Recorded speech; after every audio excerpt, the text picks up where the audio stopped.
Estoy además muy emocionada de tener en la audiencia un grupo intergeneracional. Veo muchos jóvenes. Gracias por involucrarse, gracias por sentirse atraídos por la conversación que vamos a tener hoy. Me presento, yo soy María Juliana Ruiz, soy abogada de profesión, pero soy una entregada a la vocación social por decisión personal.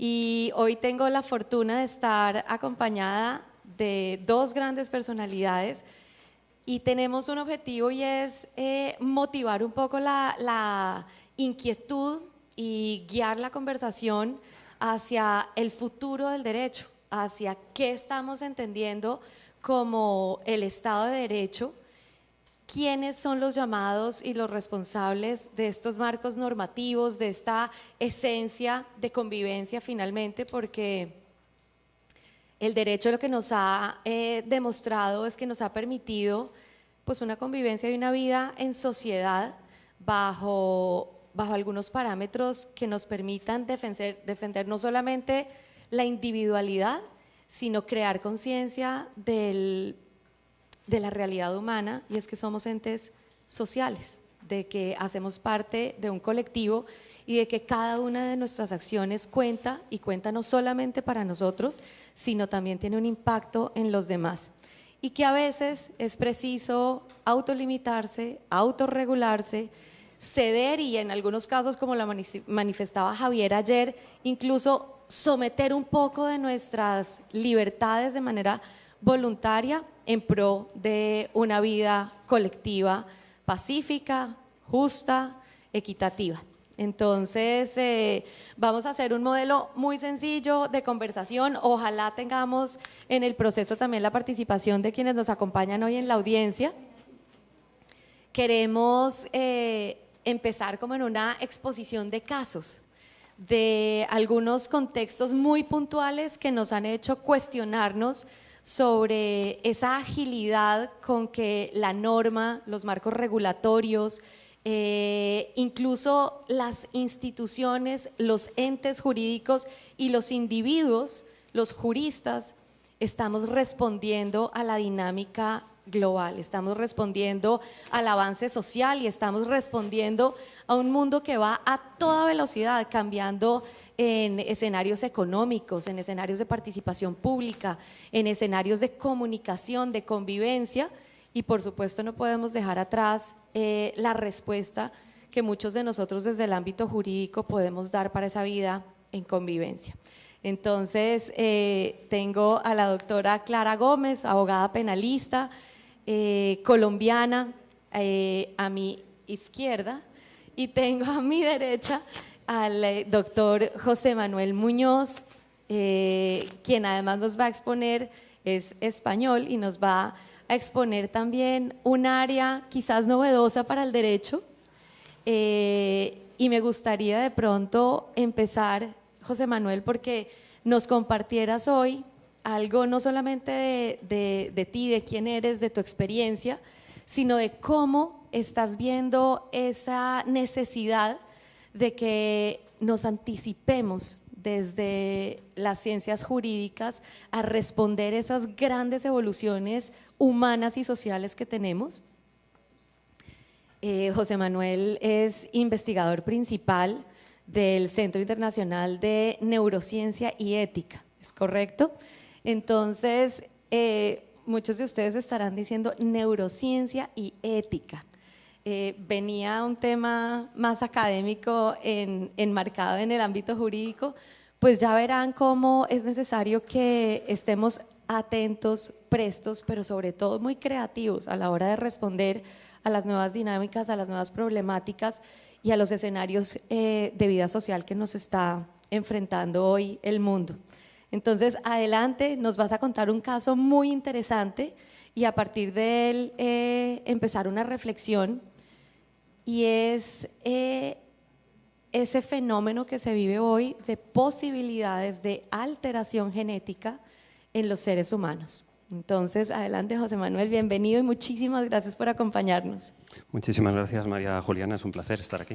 Gracias. Es un placer y un honor estar aquí. Bueno, gracias por la introducción tan amable. Yo soy un poquito un outsider en este evento porque mi formación no es jurídica. Yo soy biólogo y filósofo y trabajo en temas de bioética y neuroética. Pero bueno, sí que he podido tener la oportunidad de trabajar con muchísimos juristas, muchísimos abogados en estos años, puesto que obviamente la ética y el derecho deben estar siempre en plena comunicación.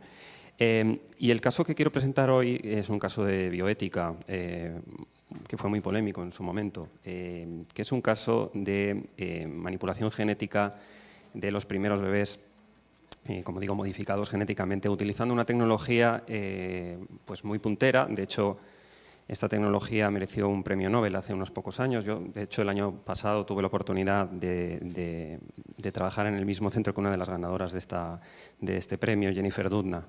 Y esta tecnología se llama el CRISPR-Cas93, ¿no? Es una tecnología de modificación genética cuyo concepto es bastante sencillo. Básicamente es cortar trozos de ADN y pegarlos en otros lugares del ADN. Suena muy sencillo, pero no lo es, ¿no? No lo es a la hora de aplicarlo. El caso lo voy a leer porque, como digo, es muy llamativo. En 2018, el científico chino He Jiankui anunció la creación de los primeros bebés genéticamente modificados utilizando la tecnología CRISPR-Cas9, tecnología que permite editar genes con precisión, lo que podría curar enfermedades hereditarias, pero también abre la puerta a la modificación genética en embriones humanos para elegir características como inteligencia, estatura o resistencia a enfermedades.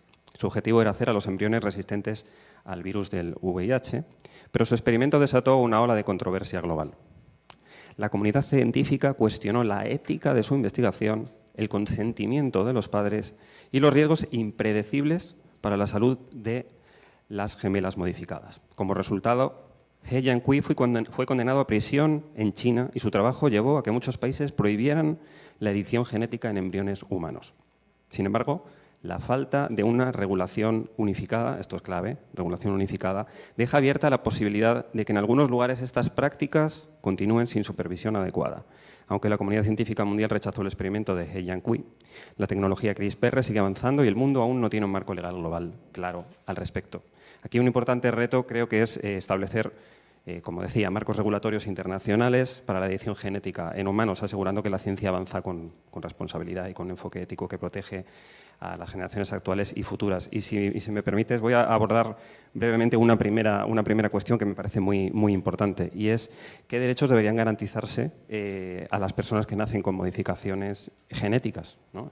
Supongamos que se permite este tipo de práctica en el futuro, ¿no? Habría una serie de derechos que habría que garantizarse. Luego voy a entrar en si me parece que es ético o no hacerlo, ¿no? Pero si esto ocurriera, ¿qué tipo de derechos deberíamos garantizar? Y a mi juicio, un primer derecho muy importante sería, obviamente, el derecho a la privacidad de los datos genéticos de esa persona, que deberían estar estrictamente regulados y ser utilizados solo en ámbitos clínicos. Un segundo derecho creo que es clave en este tipo de casos, que sería el derecho a la información clínica, que es un derecho que tenemos todos, derecho a la información sobre nuestro historial clínico, pero en este caso no se trata de un historial clínico sobre intervenciones que hemos recibido durante nuestra vida, sino es una intervención previa, sería una intervención previa a nuestro nacimiento. Habría que darle una vuelta a ese derecho a la información clínica y elegir, por supuesto, por parte de esa persona modificada genéticamente, elegir qué tipo de información quiere saber. Y esto es fundamental porque muchas veces nuestro ADN, nuestros genes, nos dan marcadores de riesgo de posibles enfermedades futuras, algunas de ellas mortales. Cáncer, Alzheimer, Parkinson. Hay marcadores genéticos. Si yo fuera una persona nacida por modificación genética, yo querría tener el derecho de elegir qué información quiero saber, porque a lo mejor no quiero saber qué riesgo tengo de morir en el futuro, de sufrir una enfermedad neurodegenerativa, ¿no? Estos son algunos de los derechos fundamentales. Y finalmente, y con esto cedo la palabra, un derecho a la alfabetización científica y genética en este caso, ¿no? Que sería un derecho a recibir una adecuada educación, una adecuada información sobre cuál es el nivel de conocimiento y comprensión que se debe tener sobre el funcionamiento de los mecanismos genéticos y genómicos, porque de esa manera se puede tomar decisiones informadas sobre el futuro de esa persona, sobre sus riesgos y sobre qué tipo de información quiere saber o no quiere saber, como decía antes. Sería un derecho previo a los anteriores. Muchísimas gracias, José Manuel, y como se podrán dar cuenta, son escenarios muy actuales. Si a mí cuando estaba en la universidad me hubieran hablado, Clara, no sé si opinas lo mismo, de la manipulación genética y de cómo está eso, quizás a la luz de alguno de los códigos. Todos tenemos, siendo distintas nacionalidades, seguramente referencias distintas, pero normalmente el Código Civil, el Código Penal, el Código Procesal, el Código Administrativo, pues guían la ruta de un jurista. ¿En qué código está descrita la alteración genética del ser humano? Y eso quizás nos lleva, José Manuel, a una pregunta desde el derecho, y es, primero, ¿en dónde se educa para el futuro del derecho a la luz de los avances sociales? ¿Cuál es ese texto referente o cuál es esa diferencial? Sobre todo pensando en cómo es posible que el marco regulatorio avance, que la protección de los derechos sea fiel a la evolución que desconocemos, y cómo hacemos para que sea, quizás la palabra sea compatible un poco, ese avance del derecho sin limitar el avance de la ciencia. ¿Dónde está el límite? Esta es una pregunta fundamental para quienes trabajamos en bioética. Nosotros lo solemos llamar, se suele conocer como el dilema de Coleridge o dilema del control, ¿no? Que dice literalmente que se trata de la dificultad precisamente de regular o controlar el desarrollo tecnológico debido a un problema que tiene un doble vínculo, ¿no? Primero, en las etapas iniciales de una tecnología no se conoce suficientemente el impacto a largo plazo que esta tecnología puede tener como para justificar determinadas intervenciones. Mientras que para cuando las consecuencias ya son claras, una vez esta tecnología está más avanzada, es muy difícil y costoso cambiar o controlar esta tecnología, ¿no? Entonces, como comentabas, es un equilibrio muy difícil, es un dilema muy relevante para la política tecnológica y para el derecho, porque resalta la dificultad de encontrar este punto óptimo, ¿no? Por ejemplo, voy a poner un caso que no tiene que ver con la genética en este caso, pero es muy de actualidad, que es la inteligencia artificial, ¿no? El Reglamento Europeo de Inteligencia Artificial se basa en un principio fundamental, que es el principio de precaución, y que va muy alineado con los valores europeos, que son un poco más garantistas que, por ejemplo, los de Estados Unidos, ¿no? Y el principio de precaución, que es un enfoque de gestión de riesgos que establece que ante la posibilidad de que una acción o una determinada política pueda causar daños pues a las personas, a la salud, al medio ambiente, etcétera, pues se deben tomar medidas preventivas, incluso si no hay certeza científica de que haya un riesgo real, ¿no? Esto, claro, cuando tú vas a Estados Unidos, por ejemplo, no entienden esta mentalidad, porque ahí se premia o se promociona más la innovación, es un enfoque muchísimo más enfocado a la innovación que a la garantía de derechos. Entonces, estos equilibrios son difíciles y la respuesta no es clara, ¿no? Porque, como digo, solo en dos de los principales núcleos económicos del mundo ya hay esa diferencia, ¿no? Pero bueno, yo creo que es muy importante el debate interdisciplinar, y esto ya ocurrió en una conferencia nada menos de 1975 que se celebró en California, en Asilomar, y fue una conferencia sobre ADN recombinante, temas de genética, donde se establecieron en grupos interdisciplinarios de científicos determinadas directrices para la investigación con ADN. Y se acordó que algunos de estos experimentos no deberían realizarse hasta que se desarrollan sistemas de seguridad robustos, ¿no? Entonces, esto es uno de los ejemplos que creo que hay que seguir, ¿no? Y en este sentido, la formación de los juristas creo que debe ser interdisciplinar, integrando asignaturas, por ejemplo, de biología, de neurociencia, de medicina, en las facultades de Derecho con regularidad, e incluso me atrevo a decir, esto es un poco más atrevido, ¿no? Que incluso en determinados despachos de abogados debería haber asesores especializados en ciencia, y por qué no en determinadas salas de tribunales tener juristas, jueces especializados en estas temáticas. Una sala específicamente destinada a temas de manipulación genética, de neurociencia, de inteligencia artificial, porque estos retos nos van a venir tan rápido que no vamos a reaccionar a tiempo si no hacemos este tipo de prácticas. Pues fíjate que tan no hemos reaccionado a tiempo que estás hablando de 1975. Por acá un par no habíamos nacido. Es decir, el tiempo ha pasado y definitivamente creo que sí ha ido evolucionando un poco más rápido el escenario que nuestra capacidad de respuesta. Y la realidad es que eso por mucho tiempo estuvo bien, pero no sé si todos coinciden conmigo, pero la realidad es que en este momento el tiempo apremia. porque los avances, porque el progreso, porque la variación es tan rápida, tan ágil, que quizás cuando nosotros ya alcemos la mano para responder a un contexto de manera global o de manera siquiera colectiva, ya vamos a tener que estar enfrentando algo nuevo. Y a mí eso también me hace pensar en el concepto social, José Manuel, y es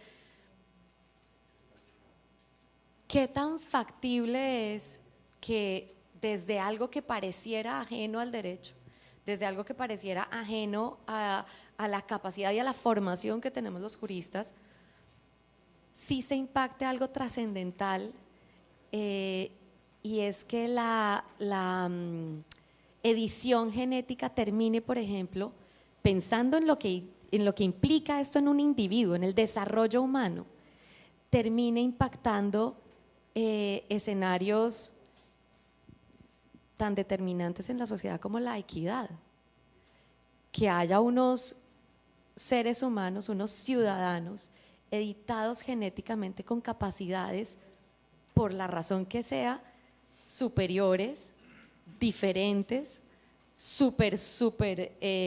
casi que seres humanos, si están blindados contra ciertas enfermedades, si están dotados con ciertas capacidades cognitivas quizás.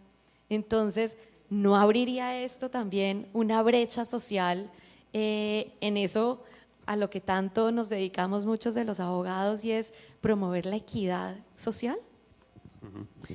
Este es un tema muy importante y muy complejo, en mi opinión, y además es común al debate bioético alrededor de la genética, pero también a otras disciplinas como la ética de la neurociencia y la neurotecnología, donde también se está debatiendo muchísimo este tipo de cuestiones relacionadas con las mejoras de las capacidades humanas, las mejoras cerebrales, por ejemplo, mejoras de la memoria, por ejemplo, borrado de recuerdos, se especula con este tipo de cuestiones. Y digo que es un tema muy delicado porque, bueno, hay varios motivos. El primero es que hay mucho, es muy dudoso, especialmente en neurociencia, pero en genética también pasa, que la eficacia de estos tratamientos sea real. Se especula con que se puedan mejorar muchas capacidades, pero esto es de una eficacia incierta. Por ejemplo, la mejora de la memoria. Ahora mismo hay experimentos con ratones, por ejemplo, para lograrlo, pero se logra de una manera muy primitiva. En seres humanos no tiene nada que ver los procedimientos.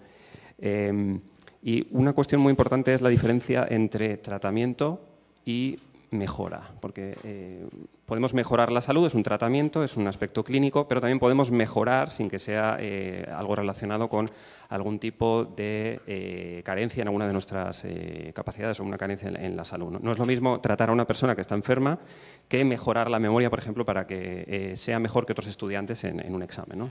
Para mí son dos cuestiones muy diferentes. Y las prioridades de un Estado y las prioridades de las políticas públicas, a mi juicio, y siguiendo el principio de precaución precisamente, deberían estar centradas en el aspecto estrictamente clínico. Porque el otro aspecto nos lleva a cuestiones relacionadas con qué es ser humano, dónde ponemos el humanismo siempre tiene que estar en el centro, a dónde vamos a llevar a la especie humana. Va a haber una carrera de armamentos entre personas que están mejoradas y que no, y la cuestión del acceso que mencionabas precisamente, ¿no?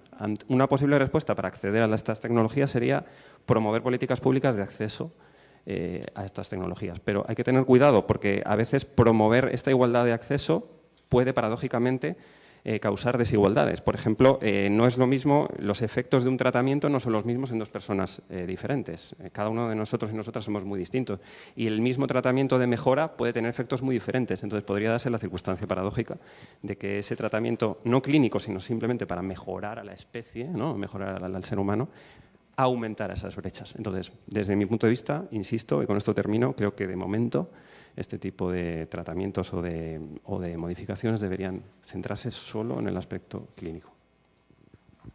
Muchísimas gracias, José Manuel.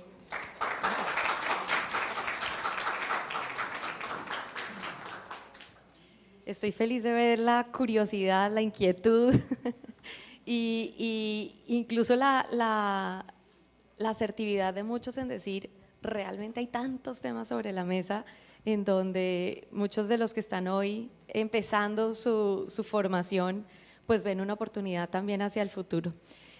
Ahora quisiera compartir con ustedes la experiencia y la visión de la abogada Clara Gómez, penalista colombiana, que nos va a compartir también un escenario súper actual, y es desde el contexto de las redes sociales, de este nuevo medio de comunicación, de conexión inclusive, porque hoy yo me atrevo a pensar que es mucho más fácil interactuar, no me atrevo a decir conocer, pero por lo menos interactuar con otro ser humano a través de las redes sociales y creer que se conoce a otra persona a través de los medios digitales antes que por el contacto físico.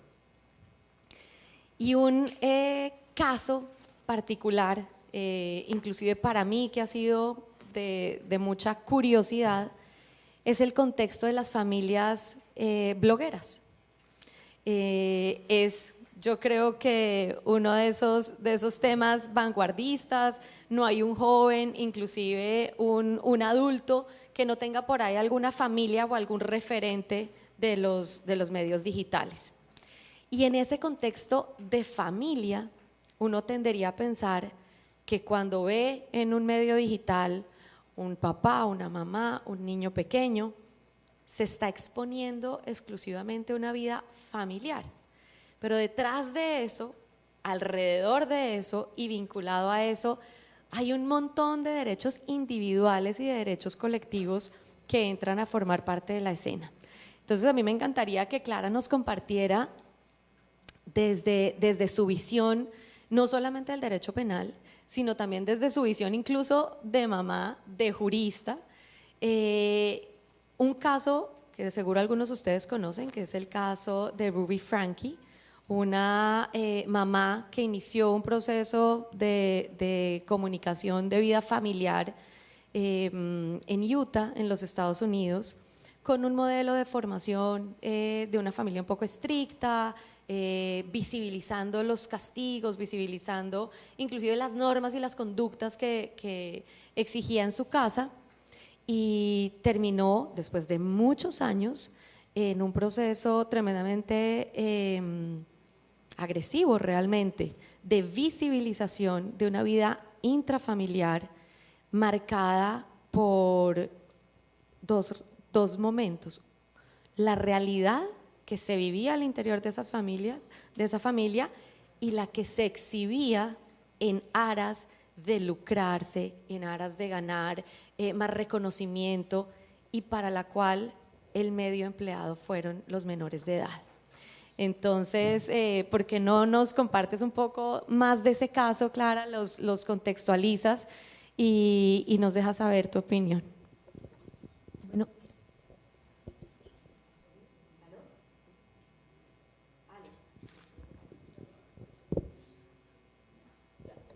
Aló. Bueno, buenos días a todos. Es un placer para mí estar aquí. María Juliana, muchas gracias por la invitación. La verdad, es maravilloso, donde todos podemos empezar a construir el Estado de Derecho a partir de hacernos un montón de preguntas y de entender un poco el contexto al que nos estamos viendo enfrentados. Digamos, yo hago parte de una generación que empezó sin todo este boom tecnológico y nos ha tocado crecer con él y empezar a entender, tal vez de la mano de, en mi caso, de mis hijas, que han sido como las que han empezado a enseñarme un poco de este tema. Y bueno, en el caso del derecho, pues empieza uno a encontrarse con un montón de situaciones que no están reguladas y que necesitan o bien regulación o al menos el entendimiento de la regulación que ya tenemos a la luz de un marco de vida que no estábamos acostumbrados a enfrentar. Mi formación es de penalista, yo soy abogada penalista hace más de 15 años, litigo en materia penal en Colombia, pero este caso que les voy a compartir hoy, más allá de ser un caso que tenga que ver con el derecho penal, tiene que ver y permea, creería yo, que al menos 3 áreas del derecho: el derecho penal, el derecho laboral, el derecho de familia, pero sobre todo el derecho en últimas constitucional, porque tiene mucho que ver con los derechos fundamentales y una zona muy sensible que son los derechos fundamentales de los menores de edad. y cómo todos estamos llamados a protegerlos y a priorizarlos más allá de lo que puede ser el progreso y la arrolladora, digamos, el arrollador camino que nos lleva a un ciberespacio que no tiene ningún tipo de control. Como decía María Juliana, este es un caso que ocurrió en Utah, no sé si para algunos es familiar. Era una familia de 8 personas, papá, mamá y 6 hijos, que tenían un canal en YouTube que empezó llamándose Egg Passengers, si no estoy mal, donde compartían normas de crianza, la vida familiar, sus vacaciones, el día a día de un papá, una mamá y 6 hijos. Eso empezó a tornarse un poco más agresivo en la medida en que se compartían normas de crianza severa. Era una familia que tenía unas normas de crianza estrictas y empezaron a hacerlas virales, digamos, en una plataforma de YouTube, incluso con la participación de una terapeuta que se sumó a esta difusión y que en últimas terminó siendo responsable con la madre cuando todo esto se desató de un tema de abuso infantil que las llevó a enfrentar una pena de tal vez cerca de 30 años de cárcel. El caso, digamos, era lo que se veía en las redes y en YouTube correspondía a una vida familiar relativamente normal. Empezó a ser un tema de castigos severos y se desata la polémica de las familias blogueras porque uno de los niños en un momento escapa de la casa donde está ocurriendo todo esto y se encuentra en estado de desnutrición, entra la policía, verifica la presencia de otra menor con la cabeza rapada por virtud de un castigo y toda una serie de atropellos y de abusos a la infancia que estaban detrás de lo que se veía en redes como simplemente lo que se compartía como una dinámica y una vida familiar a la que miles o millones de personas accedían a través de una plataforma. Entonces vienen un montón de preguntas cuando uno ve todo esto que es imposible no hacerse. Por ejemplo, ¿qué pasa con estos menores? ¿Son trabajadores?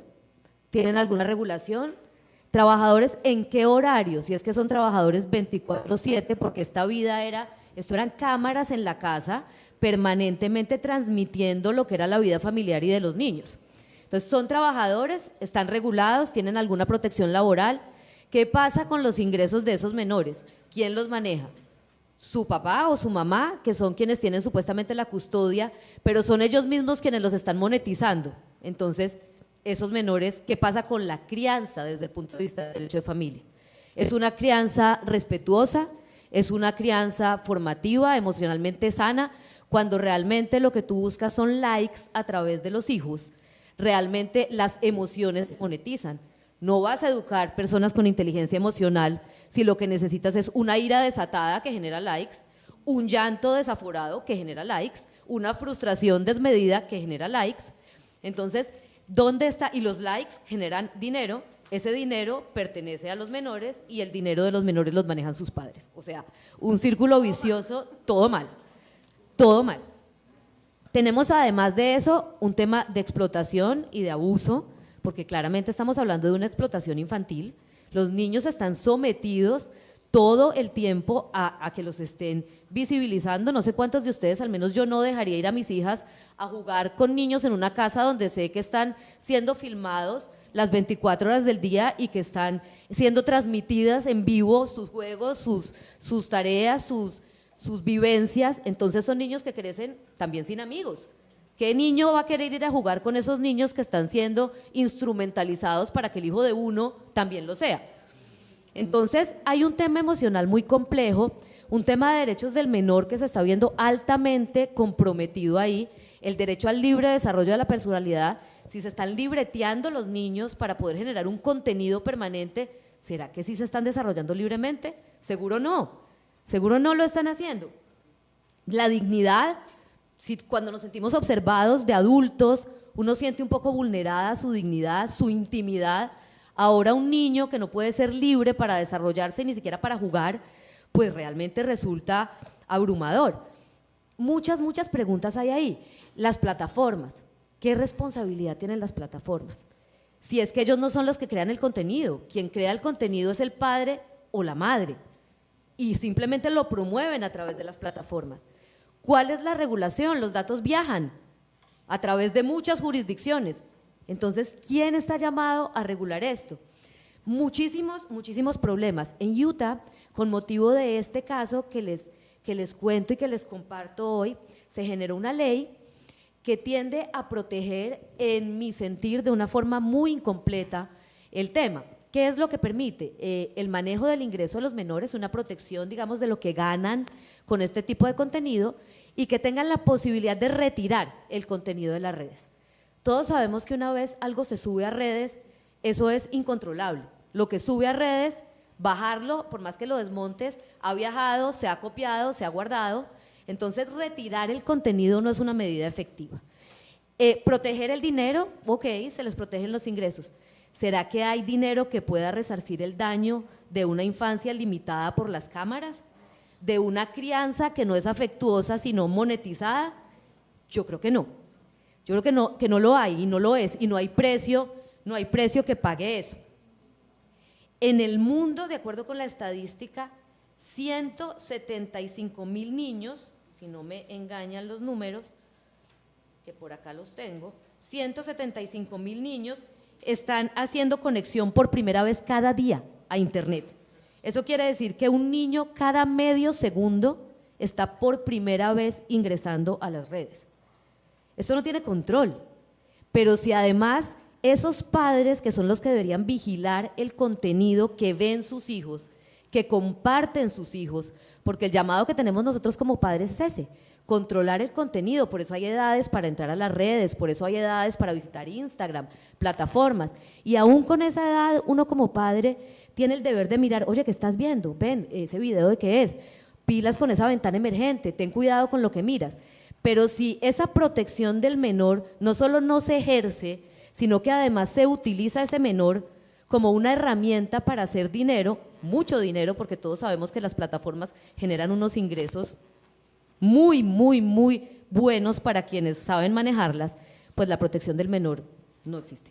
Simplemente se está instrumentalizando y la crianza se volvió una generación de likes donde la emoción del menor no es espontánea, es libreteada por un padre que está generando ingresos a través de sus hijos.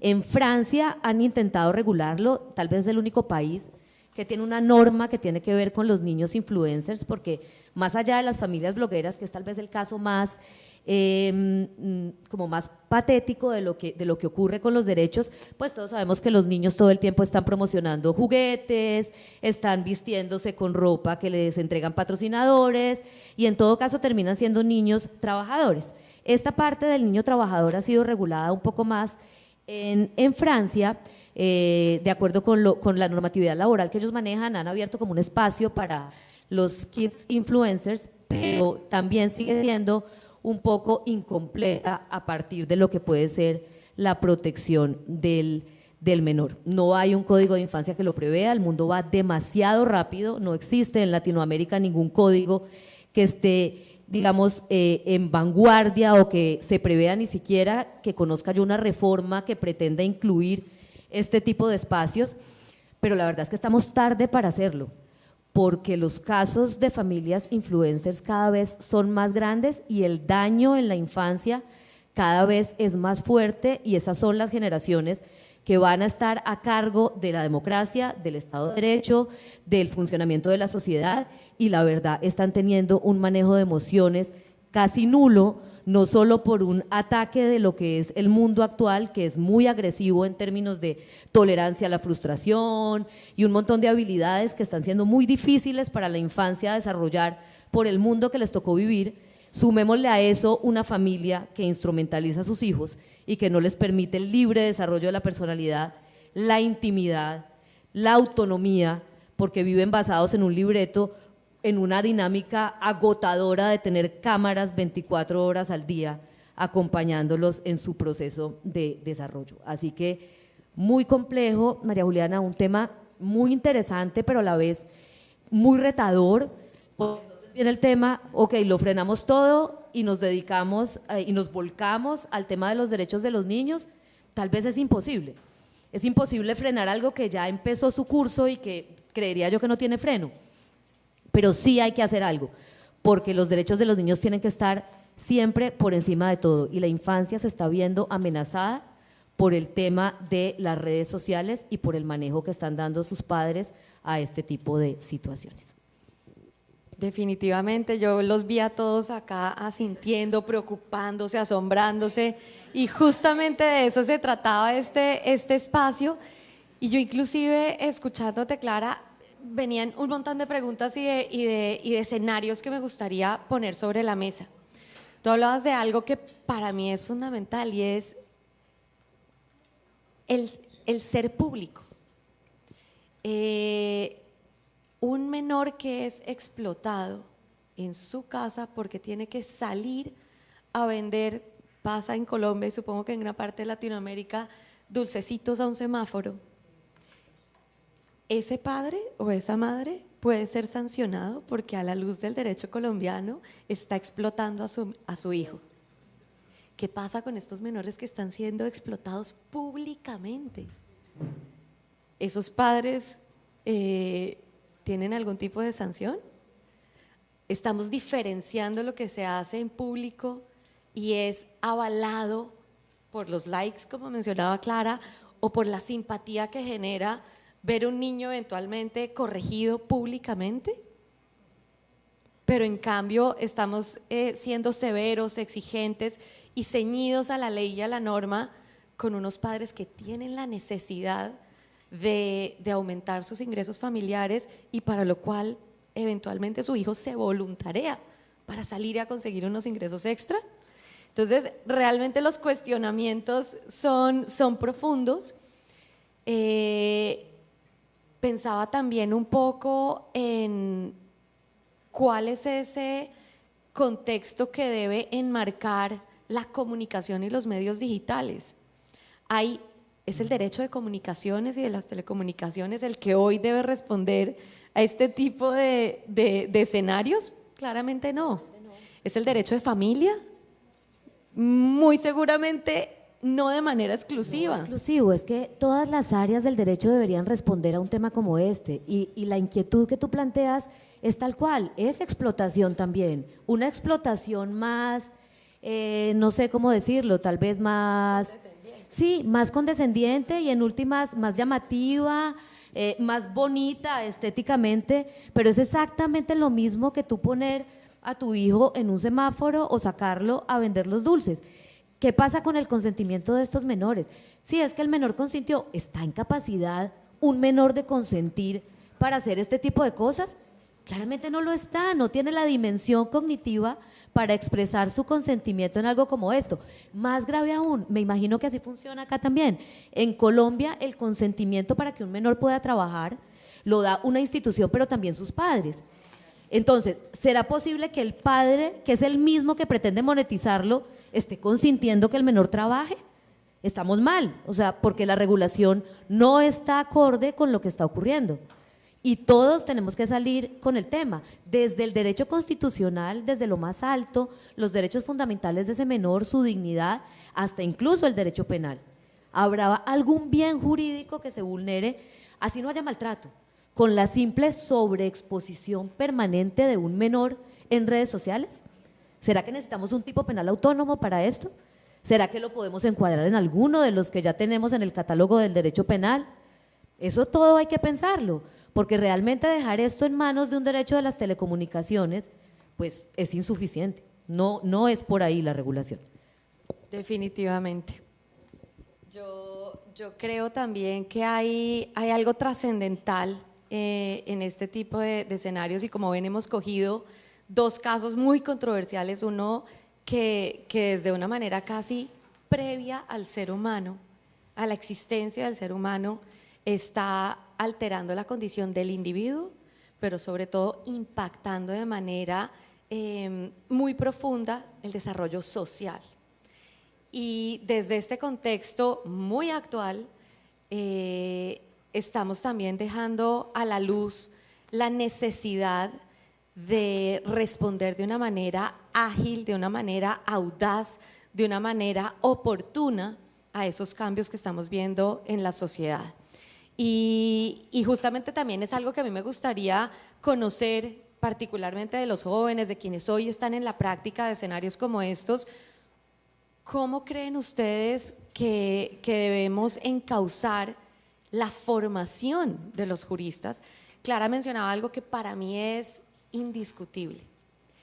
Ella lo planteaba desde el contexto de un menor que crece en Colombia diríamos bajo el realismo mágico, pero es una realidad de vida familiar, es una realidad de vida social muy distinta a la que viven el común de los seres humanos, porque su acción y su interacción social es limitada. Totalmente limitada. Porque la visión de vida que tienen, si bien es generalizada porque se transmite a través de una pantalla, no es real. Son estas nuevas generaciones víctimas de esta ausencia de protección de derechos que tenemos las generaciones como las nuestras, o son los llamados a, por la experiencia, evitar que las futuras generaciones estén siempre atrás en la protección de sus derechos. ¿Qué capacidad tenemos hoy de quizás regular el futuro? No sé si se han preguntado los que están estudiando hoy derecho, si se imaginan regulando el futuro. Es posible que nosotros, yo lo pensaba ahora que compartíamos este caso de edición genética, pues quizás y sí.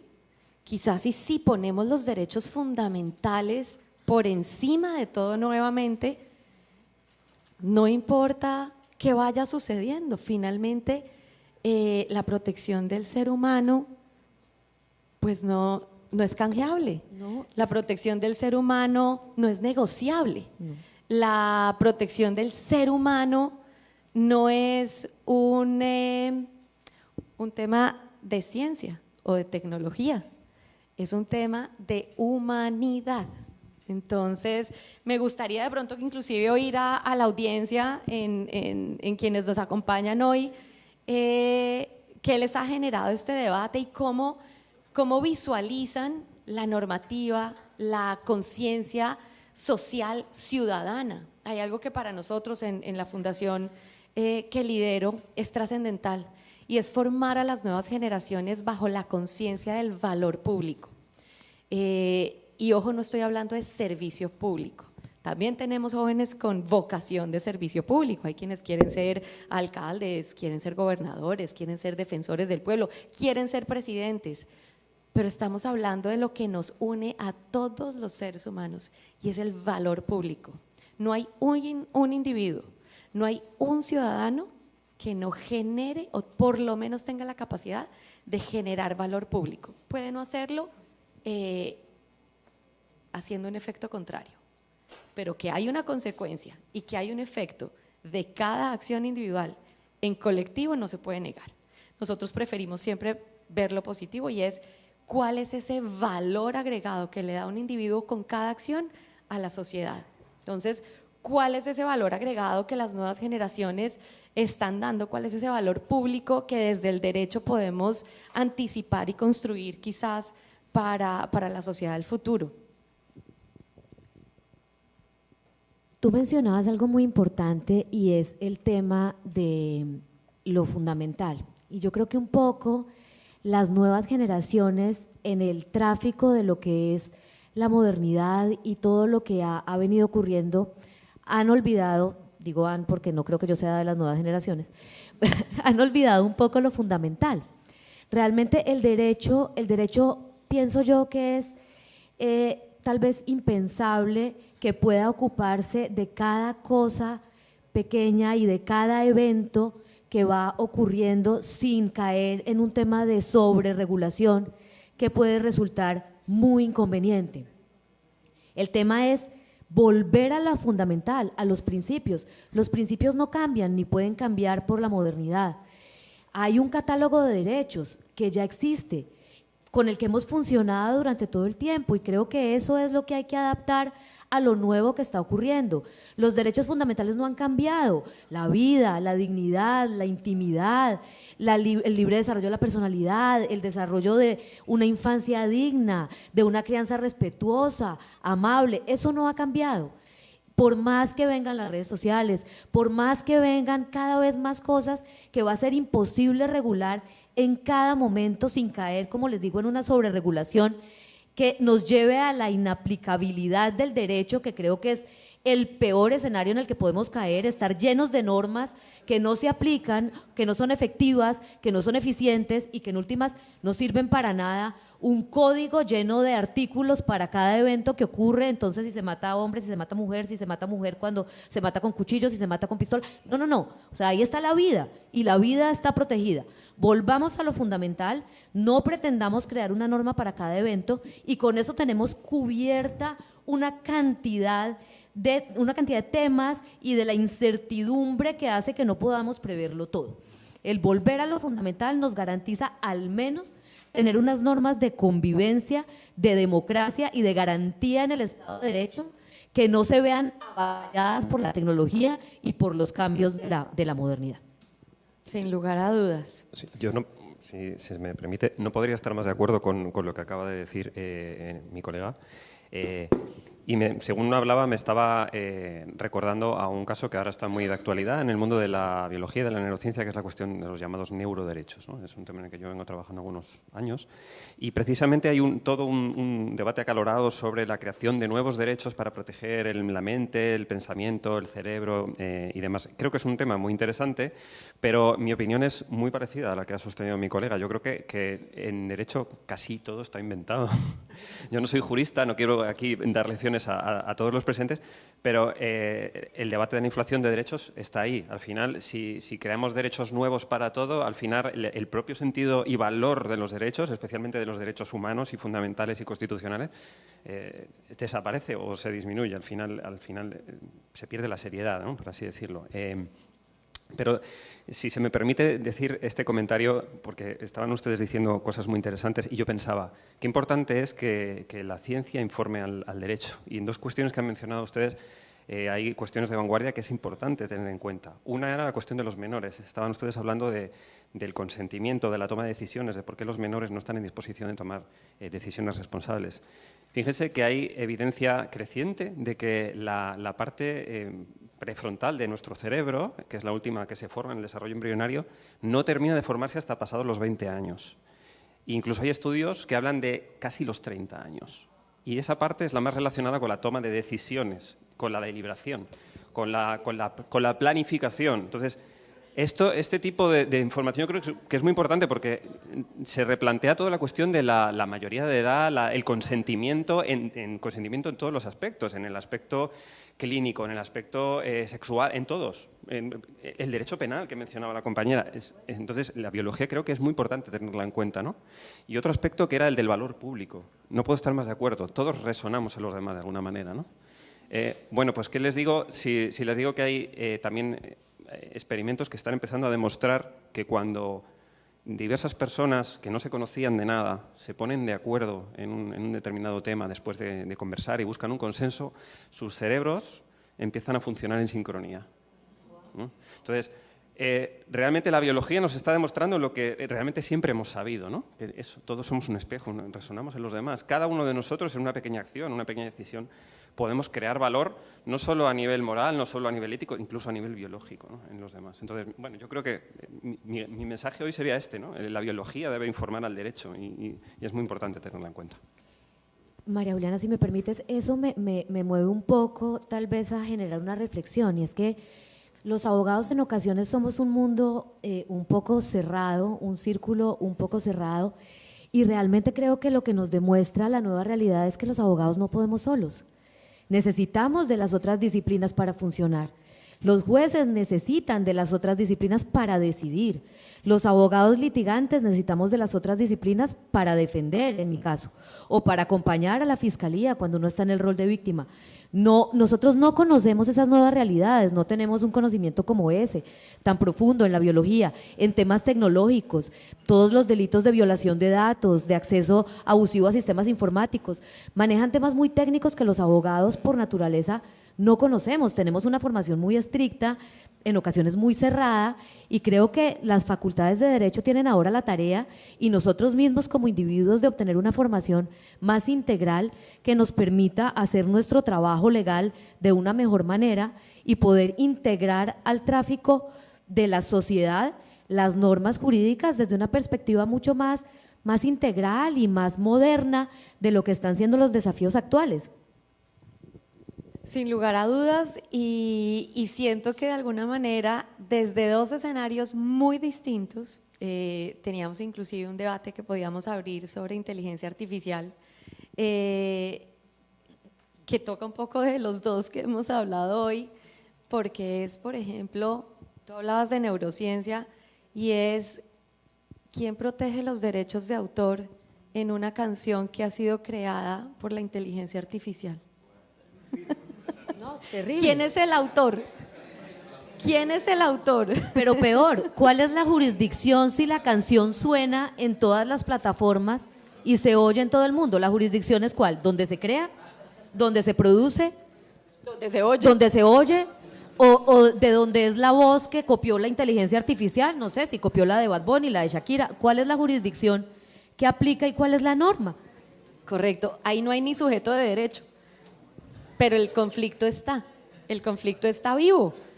Y al final, entre lo que nos compartían como reflexiones Clara y José Manuel, a mí me queda algo para destacar y ojalá para sembrar en las mentes, pero sobre todo en los corazones de las nuevas generaciones, y es finalmente el objetivo último del derecho es promover la vida en sociedad. Finalmente el objetivo último de lo que hacemos desde una rama tan específica como el derecho penal o desde un contexto tan vivo como la biología para el ser humano es, desde el derecho se buscan esos escenarios en donde converge, en donde se reúne, en donde se enmarca la esencia del ser humano.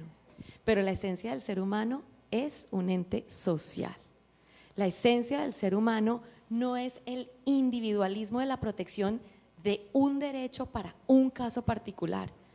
La esencia del ser humano y la esencia del derecho es la protección de eso en lo que todos coincidimos y en lo que a todos nos permite avanzar, desarrollarnos y progresar en un sentido absolutamente social. Entonces, muchísimas gracias a ustedes por su tiempo, por la atención. Si alguno tiene alguna pregunta, si hay alguna participación, algún tema que nos quieran compartir, estamos aquí abiertos para escucharlos.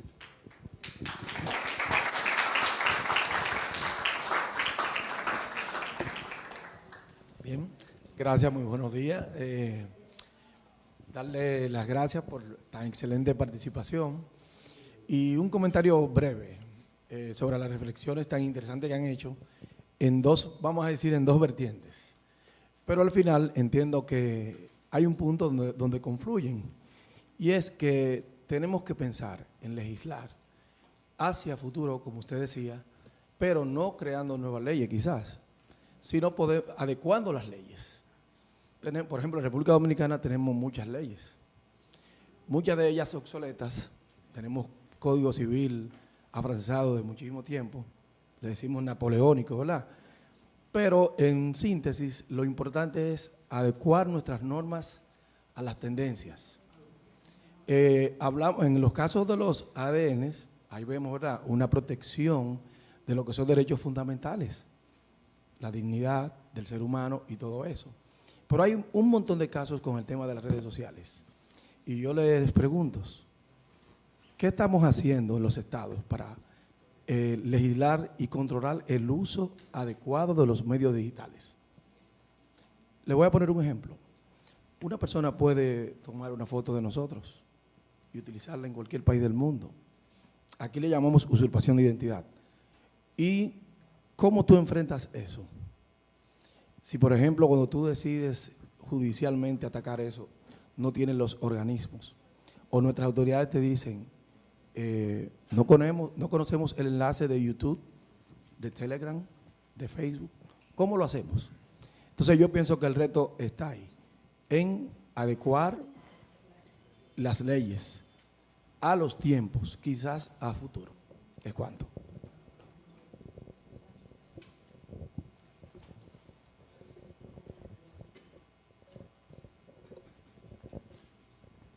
Sí, Isael Martínez, del Poder Judicial. Sobre la neurociencia, los temas excelentes, innovadores, me encantan. Pero cuando el licenciado estaba hablando, yo pensaba, bueno, ¿y por qué no dejar que la gente sea del color de piel que quiera, los ojos verdes o rubios, o como sea? Porque al final la gente hoy en día decide cambiar su color de pelo, cambiar la forma de su nariz, cambiar su apariencia física, externa. Pero ciertamente se está hablando de alguien que no ha decidido, que es un no nacido, todavía no ha tomado esa decisión. Entonces pudiera decir, ¿quién le dijo a mi papá que yo quería ser tan bajito? ¿Por qué no me hicieron más alto? ¿Por qué no me escogieron? Algo así. Pero la pregunta es que, tengo dos preguntas. Una para usted sobre cuál ha sido el resultado de ese experimento que hubo en China. O sea, esos hijos que nacieron modificados, genéticamente modificados, ¿qué ha sucedido con ellos dentro de su experiencia que usted tenga? Y con respecto al caso de las redes sociales, de los menores en las redes sociales, me vino a la mente cuando usted hablaba, licenciada, el caso del grupo Menudo en Puerto Rico, que fue un boom en los años 80, que hizo que se cambiaran las leyes en Estados Unidos, en Puerto Rico, con respecto a menores, porque todos ellos eran menores que sus padres le iban a permitir viajar por el mundo perteneciendo a un grupo musical, pero cambiaron las leyes, el grupo hizo que se cambiaran las leyes, pero para abrir ese episodio de que ellos pudieran viajar. Hoy en día, años después, es que se ha descubierto la consecuencia que muchos de ellos han contado en redes sociales, el uso que se le dio indebido del abuso casi que se hizo de ellos. Entonces, porque para lo que somos, yo estudié en esta universidad hace 20 años y yo pienso en estos jóvenes que están aquí escuchando. El derecho implica regular la conducta, es un medio de control para regular la conducta humana, pero el derecho tiene que permitir que sucedan conductas, que se vean las consecuencias para entonces poder tomar decisiones si se va a prohibir o no. Entonces, por eso yo me pregunto, ¿cuál ha sido el resultado en el caso realmente, disculpe mi ignorancia, pero desconocí el caso de Utah? Usted ya dijo que se modificaron leyes en Utah, pero ¿cómo podemos aprovecharnos de eso también?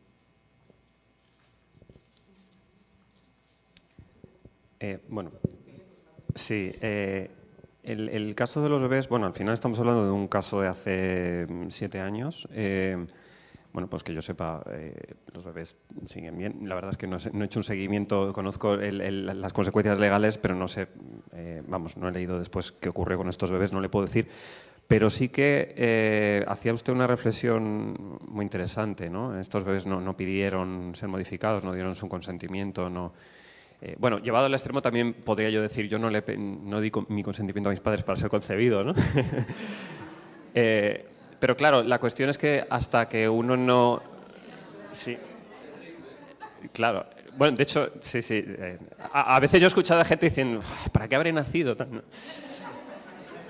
Pero bueno, bromas aparte, claro, al final hasta que no eres concebido no eres sujeto de derecho, ¿no? Entonces, claro, yo creo que es una cuestión que toca 2 puntos. Uno es el aspecto ético y moral, es decir, yo creo que debemos realmente como sociedades debatir si este tipo de prácticas son permisibles éticamente, si son convenientes, que no es lo mismo que permisible, y si deben ser legales, ¿no? Eso por un lado. Y luego, por otro, está la cuestión que yo creo que, y vuelvo al principio de precaución, que es la cuestión de la seguridad. O sea, la manipulación genética es sencillo hacerla, pero las consecuencias muchas veces son impredecibles. En el genoma de cualquier especie los genes interactúan de formas muy complejas. Hay cascadas enzimáticas y bioquímicas súper complejas que en muchos casos todavía no se sabe cuáles pueden ser las consecuencias a largo plazo de una determinada manipulación, ¿no? Y al final los estudios se acumulan a lo largo de décadas, ¿no? Una persona modificada hoy genéticamente puede sufrir una consecuencia a lo mejor dentro de 40 años. Entonces, no hay suficiente evidencia, no hay suficiente seguridad como para promover o autorizar ni siquiera este tipo de prácticas desde mi punto de vista. Entonces, dejando a un lado el aspecto ético y moral, que creo que es muy importante, ya simplemente desde el punto de vista de la seguridad, creo que estas prácticas deberían ser, a día de hoy, estrictamente prohibidas, bajo mi punto de vista, bajo mi opinión.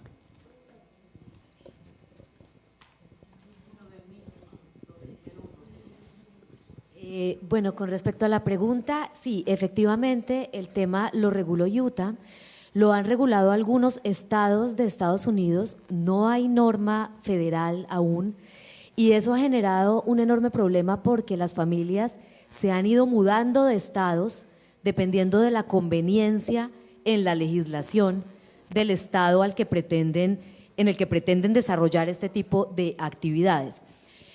Por eso, digamos, el llamado podría ser más a tratar de aplicar lo que ya existe que a crear una norma. Si el derecho se queda esperando a que ocurran, que es como usted lo dice, así funciona, el derecho castiga, o por lo menos el derecho penal lo que pretende es castigar conductas humanas que están en contra de bienes jurídicos. Si esperamos a que las conductas ocurran y luego empezamos a promover una ley para tratar de solucionar lo que está ocurriendo, es demasiado tarde. No sé acá cómo funcione. En Colombia esto puede durar pues mucho tiempo, muchos años, mientras se pule la ley, mientras se da el trámite legislativo, mientras entra en vigencia, mientras se prueba el… O sea, son temas muy, muy largos. Y creería que por lo menos todos los estados tenemos unas normas muy básicas que, sin entrar al detalle, sí protegen lo fundamental. Si a través de redes sociales se está explotando a un menor, pues la explotación a los menores está prohibida. A través de redes sociales o a través de otro medio lo está. Entonces, un poco la alternativa en un mundo que trajina tan rápido es no esperar la creación de la ley para que el derecho pueda entrar a regular ciertas cosas. Tal vez intentar echar mano de los instrumentos con los que ya contamos y que protegen lo fundamental para conseguir una convivencia y una sociedad que no riña con los cambios en el mundo. Porque si esperamos a tramitar una ley para cada evento que nos ocurra en una modernidad donde los eventos son de días, de horas, todo cambia en días o en horas, pues va a ser imposible y vamos a tener un catálogo de normas que va a resultar inaplicable para los operadores judiciales y vamos a llegar a un tema de regulación exagerada que no va a garantizar nada y donde los bienes jurídicos que ya tenemos como fundamentales van a perder valor, porque va a haber tantos en tal cantidad y con tantas formas de protección que va a ser imposible obtener una protección real de lo fundamental.